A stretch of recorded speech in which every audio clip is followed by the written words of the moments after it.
कि महबूबा को पता चला सागर दाता दरबार है तो वो दाता साहब आ गई। काफ़ी तलाश के बाद खुरताश खेलते हुए एक नशियों की झुरमुट में सागर मिल ही गया।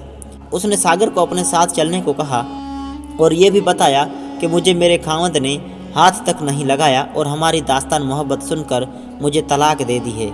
अब अगर तुम चाहो तो मुझे अपना लो। सागर ने कहा, बंदा परवर कोई खैरात नहीं, हम वफाओं का सिला मांगते हैं। गुर्बत, डिप्रेशन, टेंशन की वजह से सागर सिद्दीकी की आखिरी चंद साल नशे में गुजरे और वो भीख मांग कर गुजारा किया करते थे। गलियों में फुटपाथ पर सोया करते थे, लेकिन उस वक्त भी उन्होंने शायरी लिखना ना छोड़ी। मेरी गुर्बत ने मेरे फ़न का उड़ा रखा है मजाक, मेरी गुर्बत ने मेरे फ़न का उड़ा रखा है मजाक, तेरी दौलत ने तेरे ऐब छुपा रखे हैं।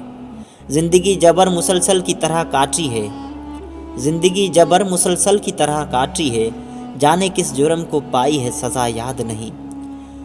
आओ एक सजदा करें आलिम मदहोशी में, लोग कहते हैं कि सागर को खुदा याद नहीं। सागर सिद्दीकी कहते हैं कि जब जनरल अयूब खान साहब पाकिस्तान के सदर थे तो अयूब खान को भारत में एक मुशायरे में मेहमान खसूसी के तौर पर बुलाया गया। जब मुशायरा स्टार्ट हुआ तो एक शायर ने एक दर्द भरी गज़ल से अपनी शायरी का आगाज़ किया।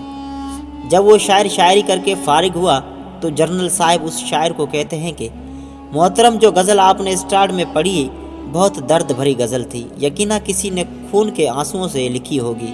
और दाद देते हुए कहा कि मुझे बहुत पसंद आई है।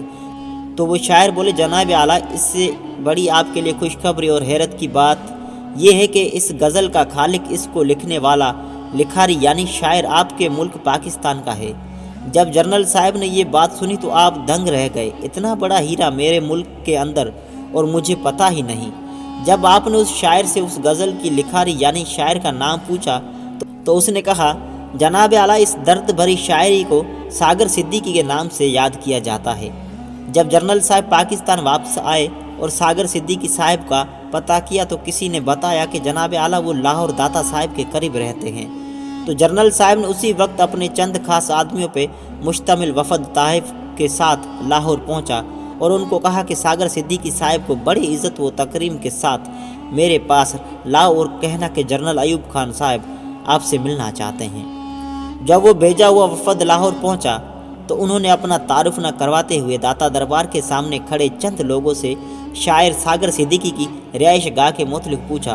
तो उन खड़े चंद लोगों ने तंज़िया लहजों के साथ हंसते हुए कहा कि रिहाइश कौन सा शायर, अरे आप इस चरसी और भंगी आदमी से क्या तोका रखते हैं। और फिर खड़े उन चंद लोगों ने इशारा करते हुए कहा कि वो देखें सामने पड़ा है चरसियों और भंगियों की झुरमुट में। जब वो जनरल अयूब खान को भेजा वफद सागर सिद्दीकी साहब के पास गया और उनको जनरल साहब का पैगाम दिया तो सागर सिद्दीकी साहब कहने लगे, जाओ उनसे कह दो कि सागर के किसी के साथ नहीं बनती, इसलिए सागर किसी से नहीं मिलता।